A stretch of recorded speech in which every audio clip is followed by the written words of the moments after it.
The technique of calmness meditation. When we meditate with a mind that is objectively observing at the base and is aware of physical and mental phenomena, that is the mind that has been trained to be a knower mind, detached from the six sense doors. When we practice insight meditation, we use the knower mind to observe phenomena and to be constantly aware. Eventually the mind will become exhausted and have no energy, so to be able to practice insight meditation, it must gain strength and objectively observe at the base, continuously aware of all sensations at the sense doors. We practice to train the mind to objectively observe and to have strength to sense any sensation, good or bad, that arises, seeing each defilement as it arises. If the mind is not yet a stable observer, it will drift and attach to any sensation that arises, pleasant or unpleasant. Then it will try to satisfy the desire that emerges.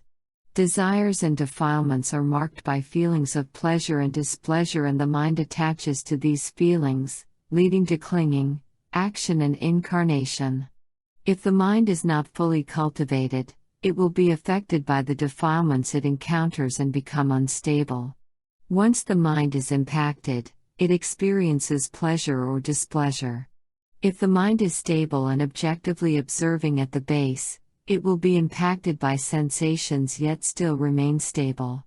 Even thoughts can have a big impact on the mind. Therefore, keep watching the sensations that arise. When the mind has been working hard watching all sensations that occur, it will become weak and the sensations will drain its energy. Then, it won't have the strength to be able to observe sensations that arise, exist, and fade away, which are characteristics of the three marks of existence. Then we need to let the mind rest.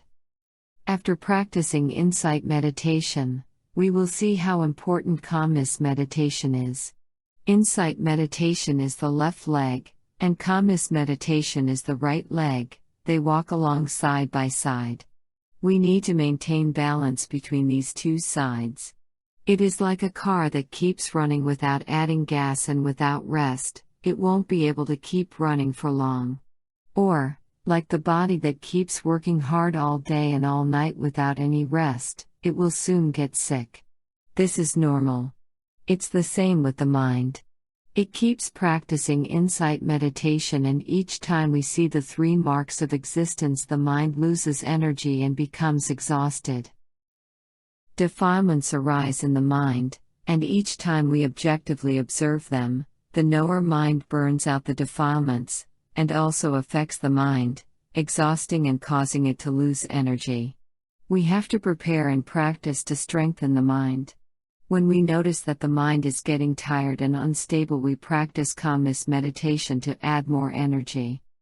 We do calmness meditation to strengthen the mind to walk the path of enlightenment, not to enjoy or get distracted and trapped in tranquility or calmness. Some people get distracted when doing this kind of meditation. For example, some get distracted by enjoying the ability to see bright light during calmness meditation, and some enjoy the pleasurable feeling they experience.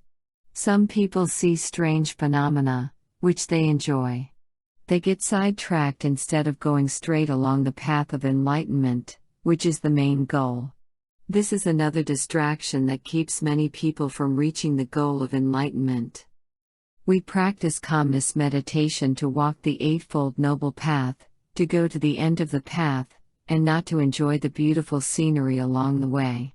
This scenery comes in the form of visions to attract us and make us feel happy and satisfied. It will also make us think that we are extraordinary because we are able to see many phenomena, and we become focused on the scenery. We do calmness meditation to rest the mind and gain more energy. Life is short, and calmness meditation leads us to be reborn in a higher realm which will last much longer than an earthly life.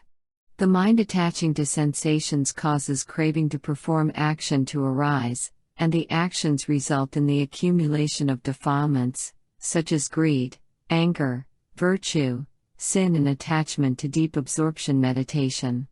These defilements have been waiting to continue to turn the wheel of reincarnation. If we don't know the right principle of practicing calmness meditation, we will be endlessly deceived into practicing the wrong way. It's not easy to be born as a human or in Buddha's lifetime, or to have faith in Buddhism. But now we've found someone to guide us on the way, someone who shines a light for us, and someone who opens our mind to the teaching. We know that each time we're reborn in any realm in samsara, we become caught in attachment. But right now, in this life, we have found someone who shines the light for us, shows us what to do, when we need to do it and why we are doing it, the consequence of our action. We now know the goal to achieve in this life. Each time we let the mind drift away from the base, we become attached and enjoy the pleasurable experience of what we see, think, and feel through the 6 sense doors. These experiences lead to attachment and cause suffering in the future. Ignorance causes us to live like this and to be here today. We gain understanding and the right view from Dhamma teaching. We learn that we are born to reap the inevitable consequences of our actions in the past through the 5 physical sense doors.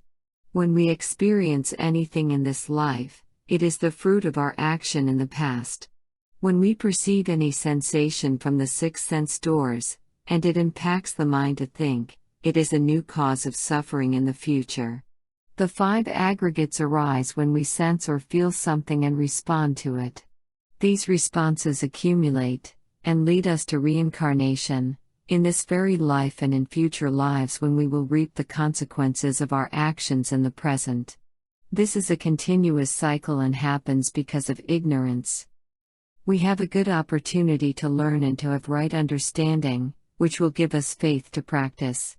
Learning about the cycle of birth and death, we know how frightening samsara is, and how terrifying the 31 planes of existence are, and we learn how to avoid reincarnating in these 31 planes of existence.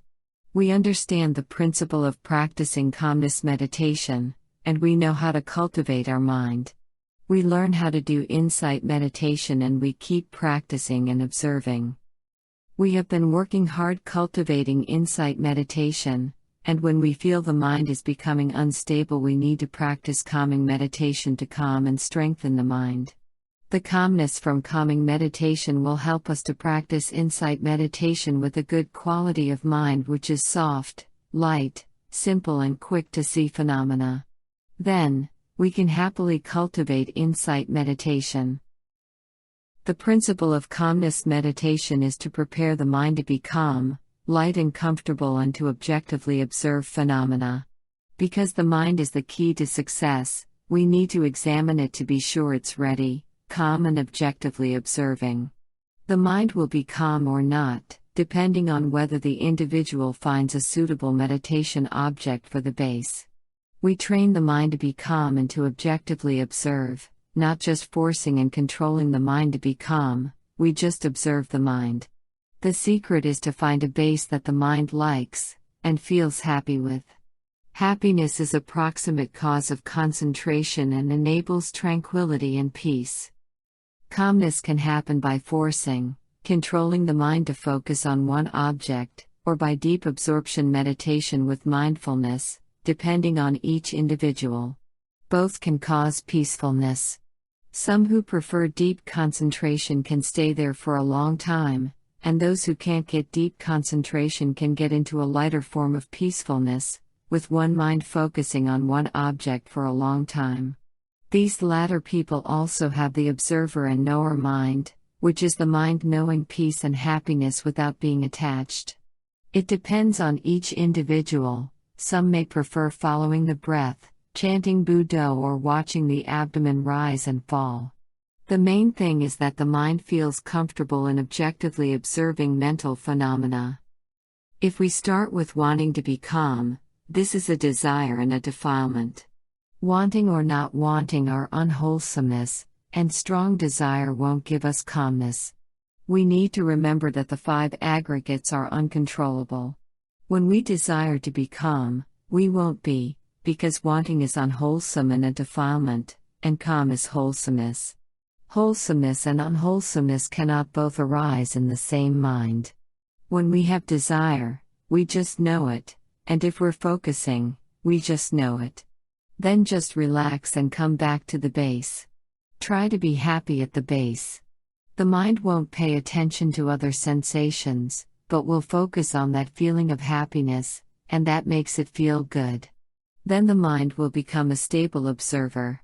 For example, we like listening to songs, and we are happy to hear them. That's why we can listen to them for a long time. If we like watching movies, we can do it for a long time because we are happy to do it. When we are going to meditate, we can start by choosing a happy mood or feeling to be the base. Some may meditate by concentrating on the breath or chanting Buddha. Just observe yourself with effort, patience and truthfulness. When we have a desire that we want to be able to do something, that is when we won't be able to, because we begin with a desire. A desire is unwholesomeness and calmness meditation is wholesomeness, and wholesomeness and unwholesomeness can't occur at the same time. To do well in meditation, just relax and know and be comfortable at the base. When you breathe in, know it, and when you breathe out, know it. When you keep doing this, the mind will be able to concentrate longer and longer. Sometimes sounds, smells, tastes or impacts from any of the sense doors may arise. The mind will acknowledge these, but it will remain concentrated on the breath more than anything else. We concentrate about 80% on the breath and 20% on the sense doors. If the mind is strengthened by concentration, it will know everything that occurs, but it will concentrate more on the breath. At this point we must understand that we are not doing insight meditation, but if the mind is objectively observing the body, mind, and sensations at the same time, that is insight meditation, not calmness meditation. One mind with many phenomena is insight meditation and one mind with one object is calmness meditation. If we objectively observe the mind and body at the same time, the three marks of existence will be revealed. But if we focus on one object, such as the breath only, this is calmness meditation where we are resting the mind to gain strength. We must know what we are doing and why we are doing it. We will try to concentrate on one object at the base, and if the mind wanders, just know it and bring it back to the base. Observe the mind comfortably, without forcing it. If we force it to be still, it will become tense and stressed. When it drifts away, just know it, and bring it back to the base with ease. When we breathe in, know it, and when we breathe out, know it. If we focus on breathing in and breathing out, just know it. We are aware of it but not trying to control it. When we know, or are aware of a phenomenon, the mind will separate from the object that is being known. There is an observer and an observed phenomenon. If the mind stays with the object for a while, eventually it will become concentrated while it's objectively observing, and stay there easily and stably, and when it stays there for a while, this becomes mindfulness. We've been cultivating mindfulness, and when mindfulness and concentration arise together, they will stay together in the mind, purely knowing and objectively observing, not just resting in peace. When your ears hear my voice, the mind knows that the ears are hearing my voice, and not you, and it will focus more on the meditation. It is 10 to 20% aware of the sound at the ears and focuses about 80 to 90% on meditation. It recognizes the sound and focuses on hearing. The mind is able to fully stay in calmness meditation, and is able to effortlessly rest. For those who do deep absorption jhana, their bodies are still straight while the minds are focusing about 80 to 90% on the meditation. They will peacefully gain contemplation, and they can stay in deep absorption meditation for a long time. Just stay, get fully rested, and gain strength. We've been training awareness and calmness meditation for happiness and calmness to arise. This happiness attracts the mind.